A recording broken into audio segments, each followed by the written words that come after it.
नमस्कार. मधुकर म्हटलं, की आपल्यासमोर उभा राहतो, तो फुलांमधून मध गोळा करणारा भ्रमर. रंगीबेरंगी फुलांमधून मध गोळा करून आपल्यासाठी मधुकोश तयार करणारा हा भ्रमर. आज आपण एका आगळ्या-वेगळ्या मधुकराची ओळख करून घेणार आहोत.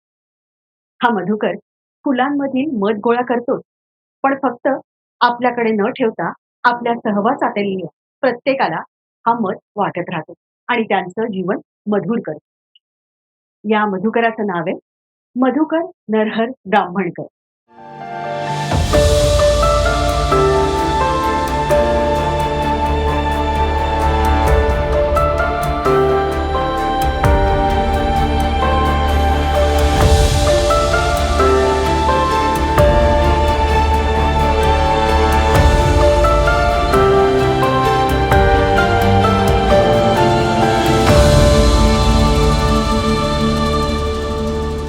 मधु काका ही उपाधी आज नाशिकच्या औद्योगिक क्षेत्रात नावारूपाला आलेल्या उद्योजकांपैकी कोणाला माहीत नसेल असा एकही उद्योजक नाही. मुळातच उद्योग क्षेत्राकडे अत्यंत अनिश्चित भावनेनं बघणारे आपण मराठी माणसं, त्यातून विविध ग्रामीण भागातून अनेक संघर्षातून या शहरात आपलं जग शोधायला आलेले आपण सगळेच. नोकरीच्या पलीकडेही उद्योगाचं विश्व असतं, जे हजारो लोकांच्या रोजगाराचं साधन बनतं. हा मंत्र गेल्या 4-5 दशकात उद्योग क्षेत्रात येऊ इच्छिणाऱ्यांना देणारी आणि या मंत्रभूमीचं रूपांतर यंत्रभूमीत करण्यासाठी महत्वाचं माध्यम ठरणारे एक कर्तबगार व्यक्तिमत्व म्हणजेच मधु काका, अर्थात आपले मधुकर ब्राह्मणकर.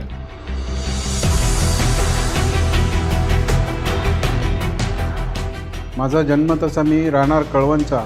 कळवण हे त्यावेळेला खेडेगावच होतं, परंतु हार्डली एक 10-1 हजाराची वस्ती असेल. घरची परिस्थिती इतकी बिकट होत गेली, त्यावेळेला शाळेमध्ये आम्हाला फक्त वर्षभरातून एक ड्रेस मिळायचा आणि ते सुद्धा आम्हाला तोच धुवून ती घडी करून तोच शाळेत परत वापरायचा. म्हणजे ही अशी परिस्थिती होती. नाशिक जिल्ह्यातलं कळवण महाराष्ट्रातील 3.5 शक्तिपीठांपैकी एक असलेल्या सप्तशृंगी गडाजवळचं छोटंसं गाव. याच गावात नरहर ब्राह्मणकर हे आपल्या 4 भावंडांसह एकत्र राहत. हे 5 भाऊ म्हणजे जणू 5 पांडवच. पैकी नरहर स्वभावानं अगदी साधे, कुणाच्याही हाकेला धावणारे. जेमतेम शिक्षण, त्यामुळे गावोगावी भरणाऱ्या आठवडे बाजारात ते भुसार सामान विकायचे आणि त्यातून मिळणाऱ्या पैशातून आपल्या कुटुंबाचं पोट भरायचे. अशा आर्थिक विपन्न अवस्थेत संसाराचा गाडा हाकत असताना नरहर आणि लक्ष्मीबाई ब्राह्मणकर या दाम्पत्याच्या पोटी मधुकर ब्राह्मणकर यांचा जन्म झाला.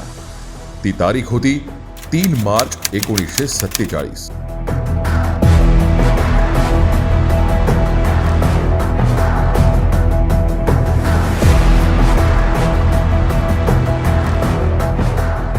मधुकर ब्राह्मणकर हे मुळातच अभ्यासात हुशार, शिक्षकांचे लाडके विद्यार्थी. कळवणच्या या जिल्हा परिषदेच्या शाळेत आणि येथील RKM इंग्लिश स्कूलमध्ये शिकत असतानाच त्यांच्यातलं नेतृत्व गुण विकसित झाले. स्वमत, प्रखर आत्मविश्वास आणि अचूक तर्कबुद्धीच्या जोरावर त्यांनी आपल्या घराण्याला संघर्षाच्या आणि अनिश्चिततेच्या खाईतून वर काढण्याचं स्वप्न पाहिलं. कुठलंही पाठबळ नसताना मधुकर यांनी पुस्तक वाचनातून मिळालेल्या प्रेरणेनं प्रगतीसाठी नाशिकचा रस्ता धरला. बेहडी नदीचा पूर ओलांडून एसटी पकडण्यासाठी ते धावले, पण बस उशिरा आली. ती रात्री 2 वाजता नाशिकला पोहोचली. त्या रात्री त्यांना CBS स्टँडवरच झोपावं लागलं.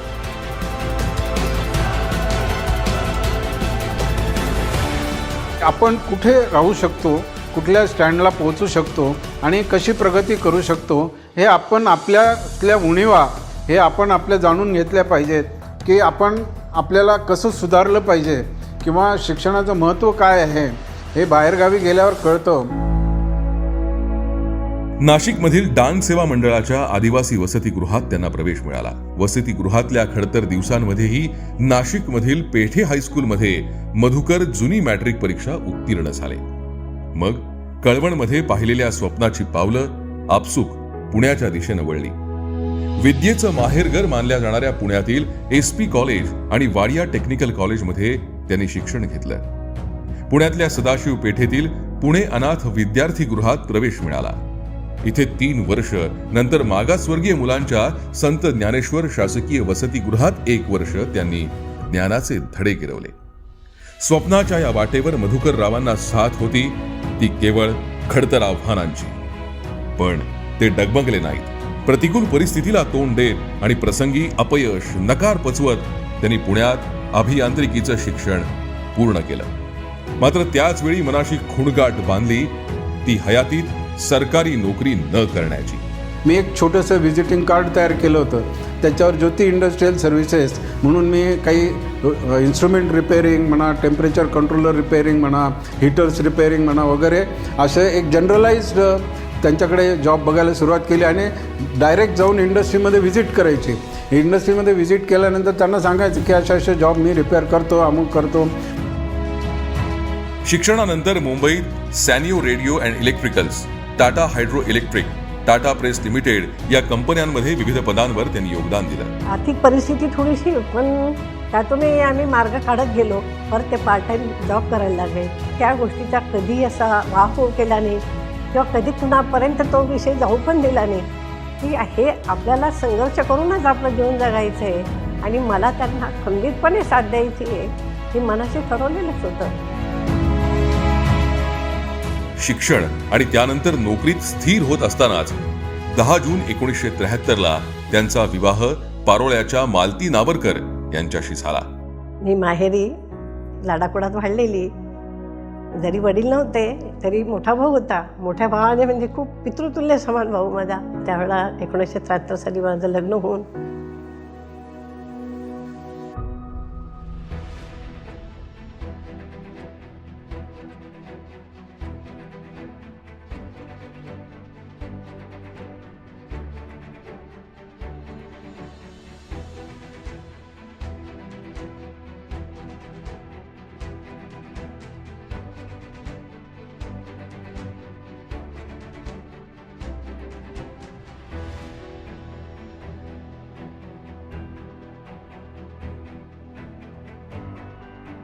कष्ट ही बाब मधुकर रावांसाठी नवीन नव्हती.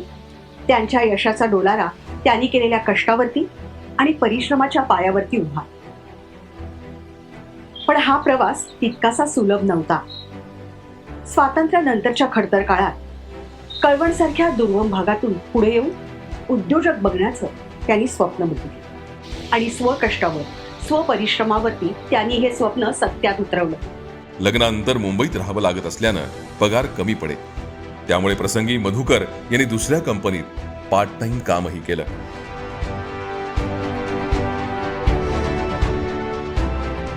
ते टाटा प्रेसला होते. तो सुद्धा विषय त्यांनी मला कधीही माझ्याबरोबर शेअर केला नाही. तर माझा जॉब गेला आहे, मी पार्ट टाईम सर्व्हिस करतोय हे सुद्धा मला त्यांनी कधीही सांगितलं नाही. म्हणजे इतकं स्वतः आणि पहिल्यापासून त्यांना म्हणजे बिझनेसची खूप आवड होती.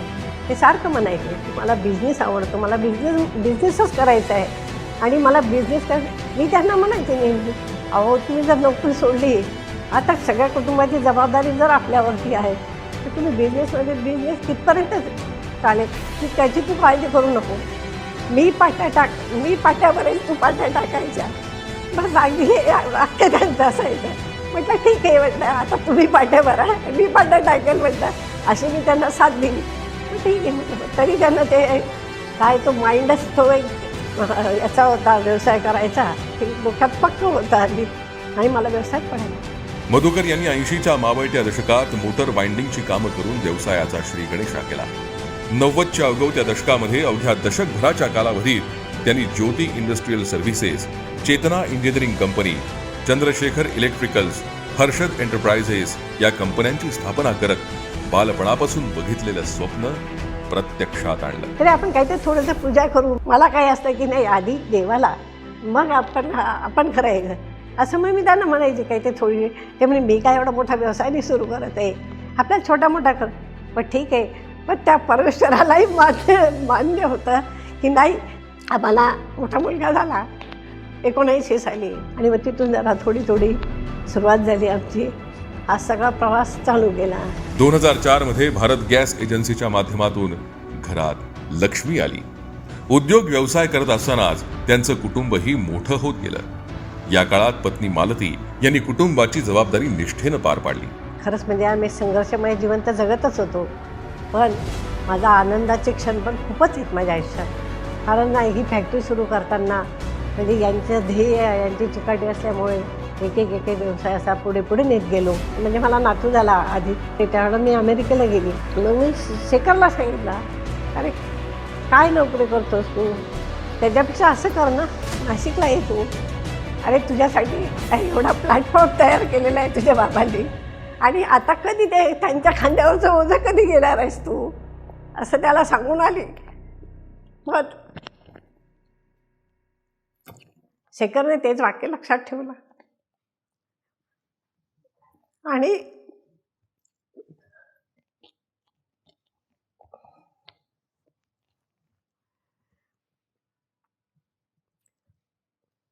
ते पण त्यालाही मान्य झालं की नाही, आई सांगते ते बरोबर आहे.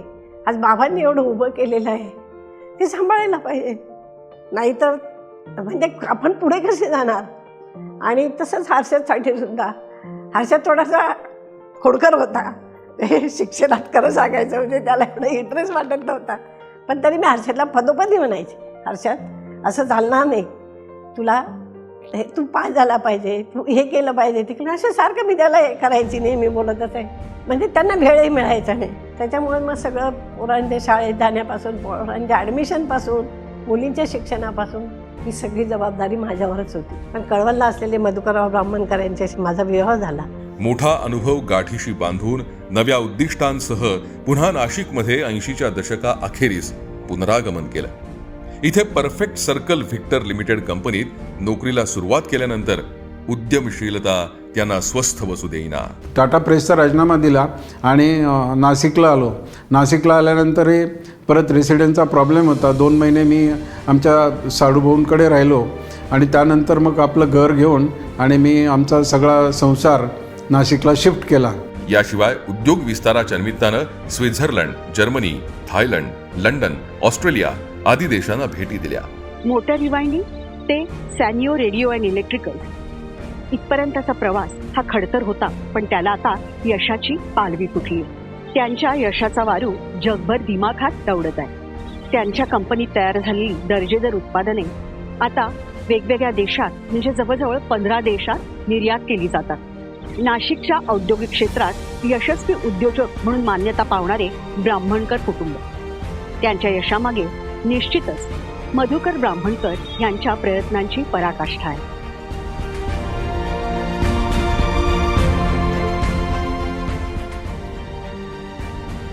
मधुकर ब्राह्मणकर यांच्यावर विश्वास ठेवणारी एक व्यक्ती त्यांच्या संपर्कात आली आणि मधुकर रावांच्या जीवनाला नवी दिशा मिळाली.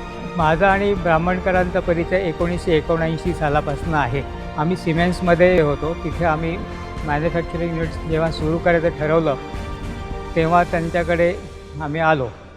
त्यांच्याकडे तेव्हा इलेक्ट्रिकल कॉन्ट्रॅक्टिंग लायसन्स नव्हतं, ते आम्ही त्यांना मिळवून दिलं आणि तेव्हापासून त्यांचा आणि आमचा सिमेंट्समधला प्रवास सुरू झाला. त्यांचं उल्लेखनीय काम म्हणजे आमचं 1987 साली जे इथली इंटरनॅशनल लेवलची जी आमची सिमेंटची फॅक्टरी आहे त्याच्या उभारणीत केलेलं इलेक्ट्रिकलचं काम त्यांचं अत्यंत स्पृहणीय आहे.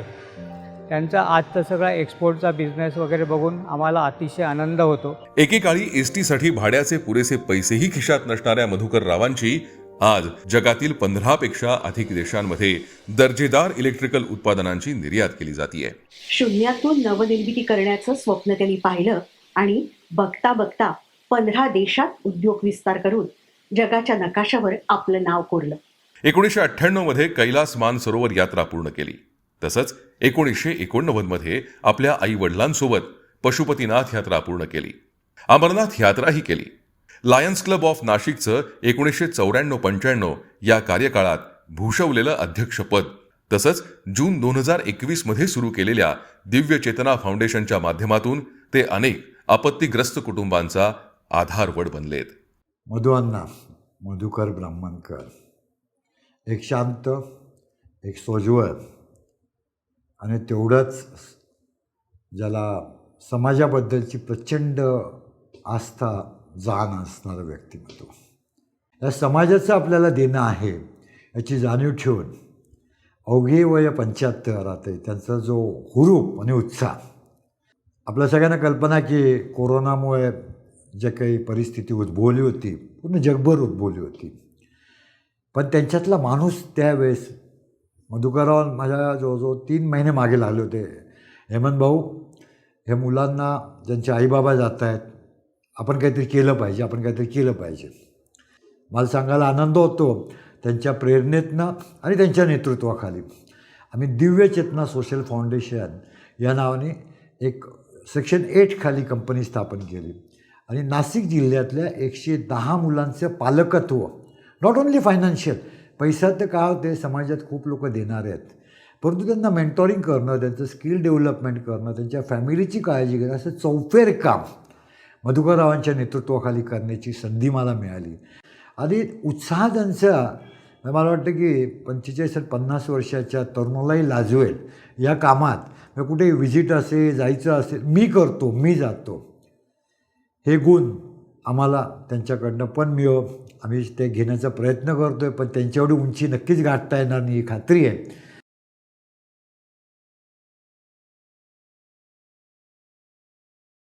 व्यवसाय कसा उभारावा, कंपनी कशी चालवावी याचं बाळकडू मधुकर ब्राह्मणकर यांनी आपल्याला दिल्याचं उद्योजक सांगतात. आपले मित्र श्री मधुकरराव ब्राह्मणकर यांचा प्रवास हा मुंबई टू नाशिक झाला आणि नाशिकला आल्यानंतर काही नोकरी करूनसुद्धा त्यांना स्वस्थ बसू देईना त्यांच्या मनातलं की आपल्याला आपलं काहीतरी करायचं आहे. आणि त्यांनी आपली उद्योगाची मुहूर्तमेढ नाशिकमध्ये सातपूर MIDCत केली. खरं जेव्हा ॲक्च्युली अडचणी येतात त्या खूप मोठ्या असतात आणि त्याला जो तोंड देऊन यशस्वी होतो तोच खरा उद्योजक ठरतो. नाशिकच्या औद्योगिक नगरीचा आत्मा मानल्या जाणाऱ्या निमा संस्थेच्या अध्यक्षपदाची धुरा त्यांनी 2009-2010 या कालावधीत सांभाळली. या कालावधीत त्यांनी नाशिकच्या औद्योगिकीकरणाला चालना देणारे अनेक महत्त्वपूर्ण निर्णय घेऊन नाशिकच्या विकासाला गती दिली. समाजावर प्रेम करणारं व्यक्तिमत्व म्हणजे मधुकर ब्राह्मणकर. आणि आज गेल्या 20-25 वर्षापासून त्या सन्मित्र मंडळाचं काम चालू आहे आणि ते अतिशय योग्य आणि प्रामाणिकपणे काम चालू आहे. खरं तर मी पण त्यांच्याबरोबर 10-15 वर्ष काम केलेलं आहे आणि मला अशी व्यक्तिमत्व हे समाजाला मिळणं हे आमचं भाग्यच समजावं.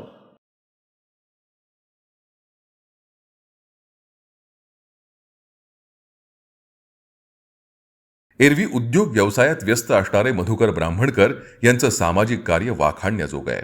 कळवंडा गावामध्ये जेव्हा समाजाच्या मीटिंग व्हायच्या त्यावेळेला देखील मी त्या अटेंड करायचो आणि तिथे हजर राहिल्यामुळे समाजकार्याची एक वेगळी गोडी निर्माण झालेली होती. 1998 मध्ये स्थापन केलेल्या सन्मित्र मंडळाच्या माध्यमातून अनेक गरजूंना त्यांनी मदतीचा हात दिला. त्यांचा प्रवास हा मी खूप जवळून पाहिलेला आहे. सुरुवातीला लॅम्ब्रेटा स्कूटरवर भाऊ यायचे दुकानात आणि त्यावेळेचं जे काही त्यांचं लाईफस्टाईल होती ती डाऊन टू अर्थ. 1988 पासून भाऊ आणि आम्ही सोबत सन्मित्र मंडळात काम करतो आहे. सन्मित्र म्हटलं की भाऊंचा वीक पॉईंट आहे. काहीही म्हटलं की भाऊ सन्मित्र मंडळाच्या बाबतीत जीव ओतून काम करतात आणि तोच आदर्श त्यांनी ह्या मंडळाला दिलेला आहे. प्रसंगी नुकसान सोसावं लागलं तरी चालेल, पण प्रगती ही नीती मार्गानेच करावी हा स्वामी विवेकानंदांचा मूल्य विचार त्यांनी प्रत्यक्ष जगून दाखवतानाच समाजासमोर आदर्श निर्माण केला. जिद्द, प्रामाणिकपणा, कठोर परिश्रम आणि आत्मविश्वास या बळावर कुठलाही उद्योग यशस्वी होऊ शकतो हा मूलमंत्र मधुकररावांनी घालून दिला.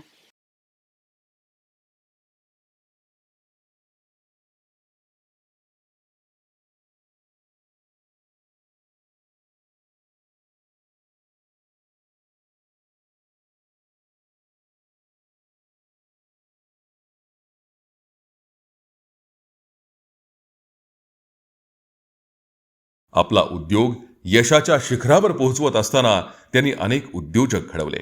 स्नायडर इलेक्ट्रिक कंपनीमध्ये आमचं इलेक्ट्रिकल वर्क चालू होतं. तर ते करत असताना आम्ही काम कंप्लीट केलं, परंतु सर व्हिजिटला आले, त्यांना ते काम काही आवडलं नाही. त्यांनी ते परत करायला सांगितलं. त्यावेळेस खूप राग आला होता. सगळं काम कंप्लीट झालं आहे आणि हे काम परत का करायला लावतात, कारण ते थोडंसं ॲस्थेटिकली व्यवस्थित दिसत नव्हतं. त्यावेळेस राग आला. पण जेव्हा आता स्वतः काम करतो त्यावेळेस लक्षात आलं की ते त्यांनी का करायला लावलं, तर कामात क्वालिटी वर्क, वर्कमॅनशिप ह्या गोष्टी ज्या आहेत ह्या त्यांच्याकडूनच शिकायला मिळाल्यात. साहेबांच्या मार्गदर्शनामुळे मी आज इलेक्ट्रिकल कॉन्ट्रॅक्टर या क्षेत्रात पदार्पण घेतोय. मधुकर ब्राह्मणकर यांनी 1996 मध्ये स्थापन केलेल्या इलेक्ट्रो क्रेम कॉन्ट्रॅक्टच्या यशस्वी वाटचालीत त्यांना मोलाची साथ मिळाली, ती कंपनीतल्या कामगारांची. त्यांच्या कुटुंबाचा एक सदस्य म्हणून आम्ही त्यांच्याबरोबर काम करतो. त्यांच्याबरोबर काम करताना आम्हाला आनंदही होतो, आमच्या परिवाराला आनंद होतो. त्यांनी आम्हाला प्रत्येक ठिकाणी समजावून घेऊन शाबासकी दिलेली आहे. कोविडमध्ये सगळ्यांनी त्यांची स्वतःची काळजी घेतली, तशी त्यांनी आमच्या परिवाराचीही काळजी घेतलेली आहे. त्यांची कामाची जिद्द पाहून आम्हालाही काम करण्यामध्ये हुरूप येतो आणि आम्ही त्यांच्यामध्ये काम करण्याला आनंद मानतो. मोठ्या कष्टानं उभारलेल्या या कंपनीत सुरुवातीला केवळ 12 कामगार होते. आज सुमारे 155 कामगारांना रोजगार दिला जातोय.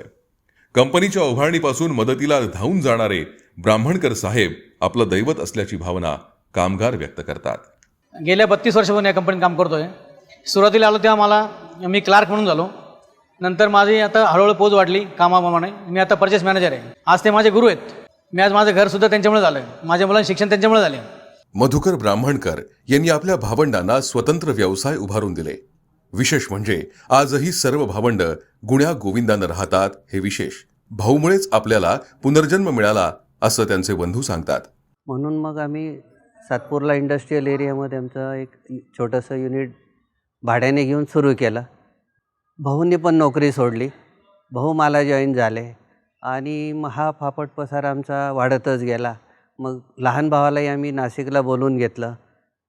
तिघं एकाच ठिकाणी under one house, all facilities, अशा प्रकारचं आमचं ते स्वप्न होतं आणि ते तसं सुरू झालं. आमच्या कंपनीमध्ये बॉयलरचा स्फोट झाला. म्हणजे पूर्ण जवळपास 40-50% भाजला गेलो होतो. भाऊला कळालं.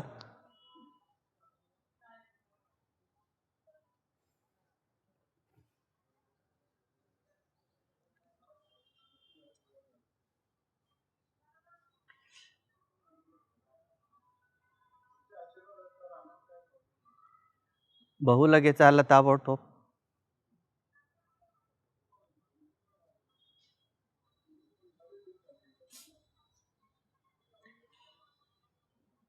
हॉस्पिटलला नेलं, ताबडतोब ट्रीटमेंट केली. मुंबईला नेलं. नंतर प्रत्येक वेळी भाऊबरोबरच होता.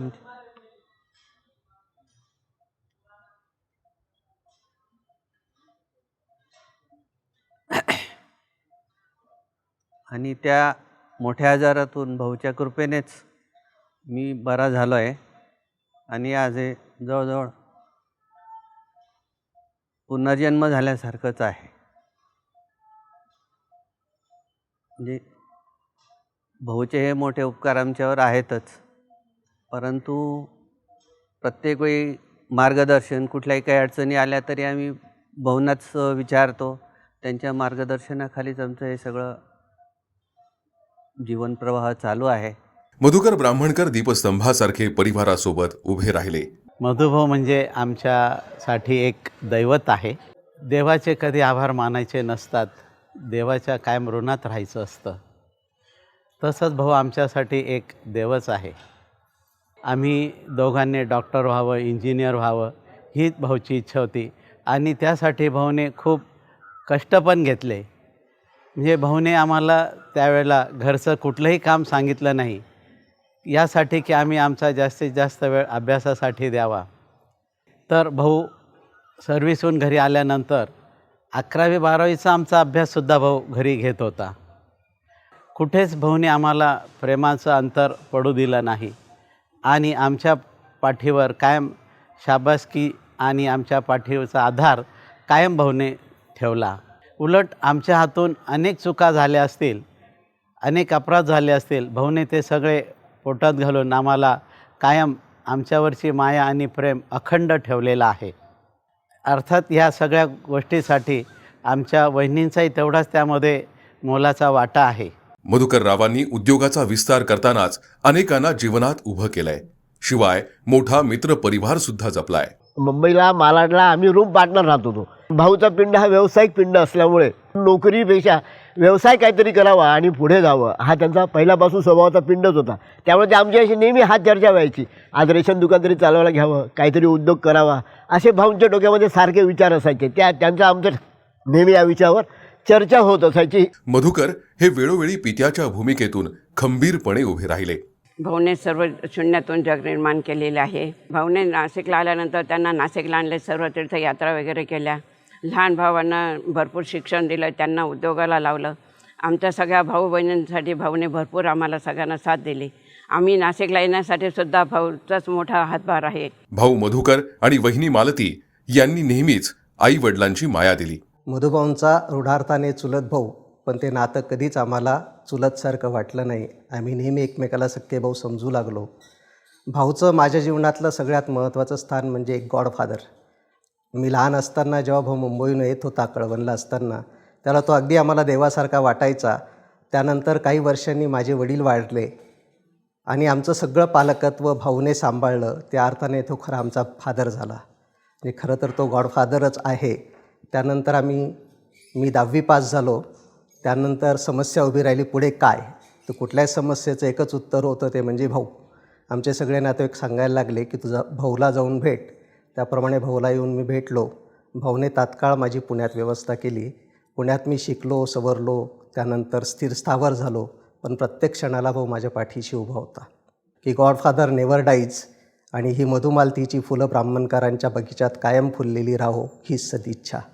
मधुकर ब्राह्मणकर यांना खंबीर साथ दिली ती पत्नी मालती यांनी. मालती यांच्या रूपानं घरात लक्ष्मी आली आहे. त्यांनी संपूर्ण त्यांचं कुटुंब तर सांभाळलंच, परंतु आमच्यामध्ये सुद्धा ते अगदी मोकळेपणाने वागले. आम्ही बहिणींमध्ये भावांमध्ये येणं जाणं, ज्येष्ठा मस्करी हे संपूर्ण अगदी एकत्र कुटुंबासारखं आमच्याशी ते वागत आले आणि वागूनच राहिलेत. वयाच्या 75 देखील मधुकर ब्राह्मणकर यांनी आपलं आरोग्य उत्तम राखलंय. पहाटे 5 वाजल्यापासून व्यायामानं सुरू होणारा त्यांचा शिस्तबद्ध दिनक्रम तरुणांना सुद्धा प्रेरणा देणार आहे. ही शिकवण ते आता पुढच्या पिढीला देखील देत आहेत. त्यांच्या कुटुंबात पत्नी मालती, मुलगी ज्योती, चेतना, मुलगा शेखर आणि हर्षद ही मंडळी आहेत. विशेष म्हणजे त्यांनी मुलींनाही कायम मुलांप्रमाणेच वागणूक दिली. निश्चयाचा महामेरू आणि बहुतजनाचे आधारू या पंक्तीप्रमाणेच बाबांचं व्यक्तिमत्व आहे. स्वतः पण खूप छान पद्धतीने सगळं एम्पायर उभं करताना मेहनत घेतली आहे आणि आम्हालाही ती शिकवली. लहानपणापासून आम्हाला शिवाजी महाराजांच्या किल्ल्यांवरती फिरवताना, त्यांचा इतिहास दाखवताना त्यांनी हेच शिकवलं की हारणं हे चुकीचं नाही आहे आयुष्यात. तर हारल्यानंतर 2 पावलं मागे येऊन चित्यासारखी परत झेप घेणं म्हणजेच जिंकणं आहे. आणि मला सांगायला खूप अभिमान वाटतो की हे त्यांनी स्वतःही आत्मसात केलं आणि आम्हालाही शिकवलं.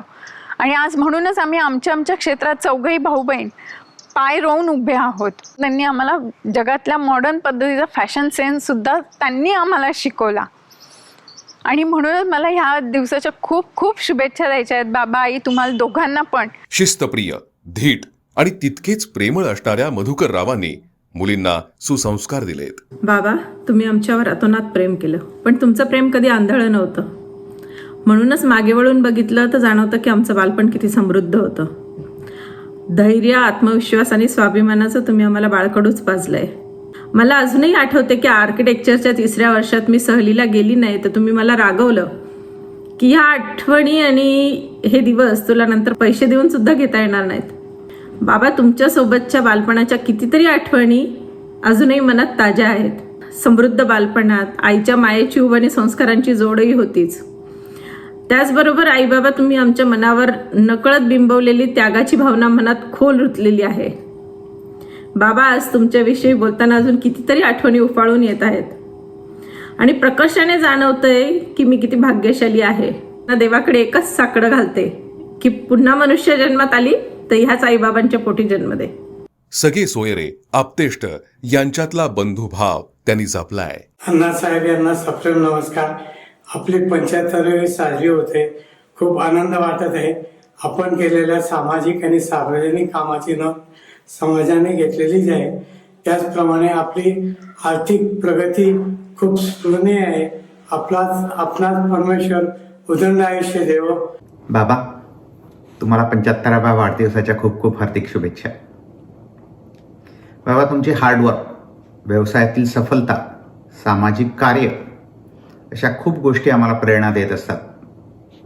महत्त्वाचे म्हणजे तुमची तब्येतीबद्दलची असणारी शिस्त, नियमित व्यायाम आणि आम्हाला पण कळकळीने हे सांगणं, हे सगळं बघून तुमच्या उत्साहाचे खूप कौतुक वाटते. मधुकर नावाचं मी थोडक्यात विश्लेषण करतो. म्हणजे मनमिळावू सहकार्याची सद्भावना असणारे व्यक्तिमत्व. म्हणजे धुसर रस्त्यावर सुद्धा यशस्वीरित्या मार्गक्रमण करणारे व्यक्तिमत्व.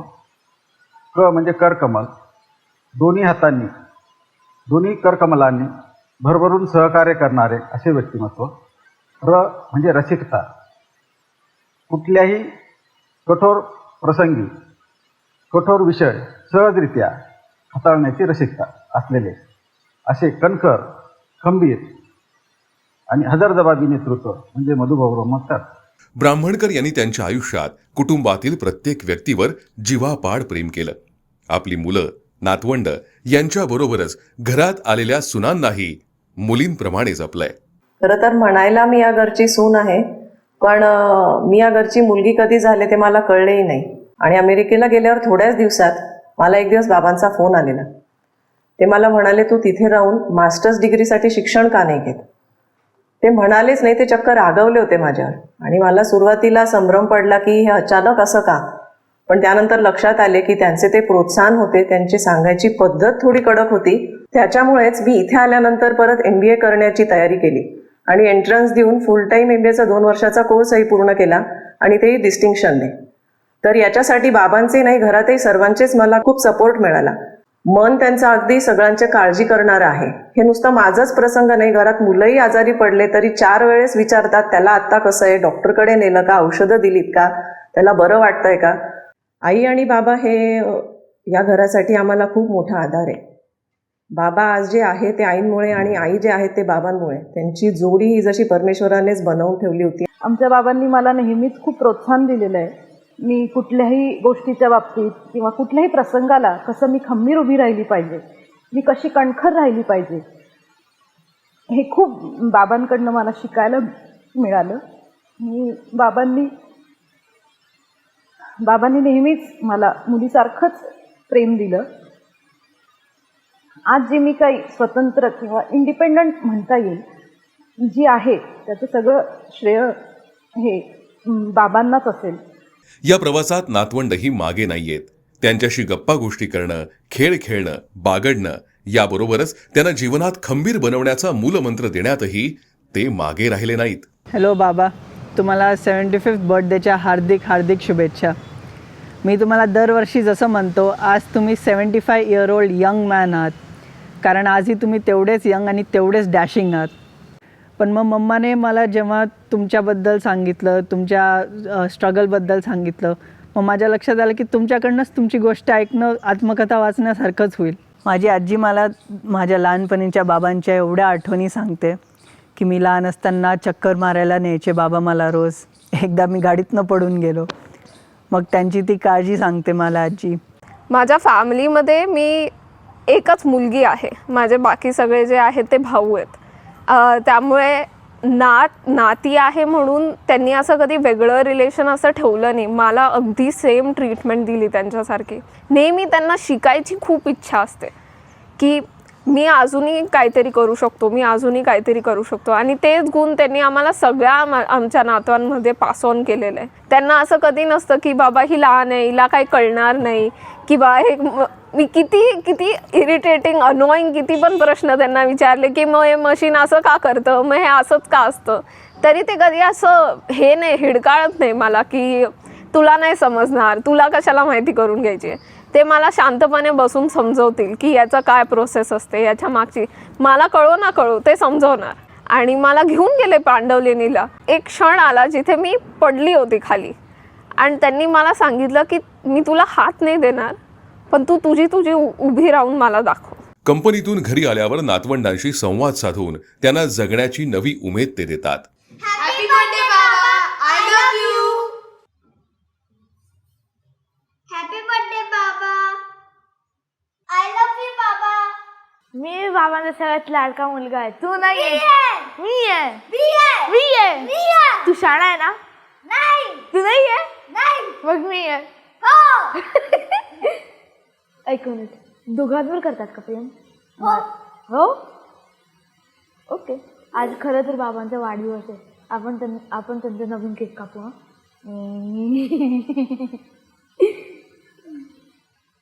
आय लव्ह यू बाबा.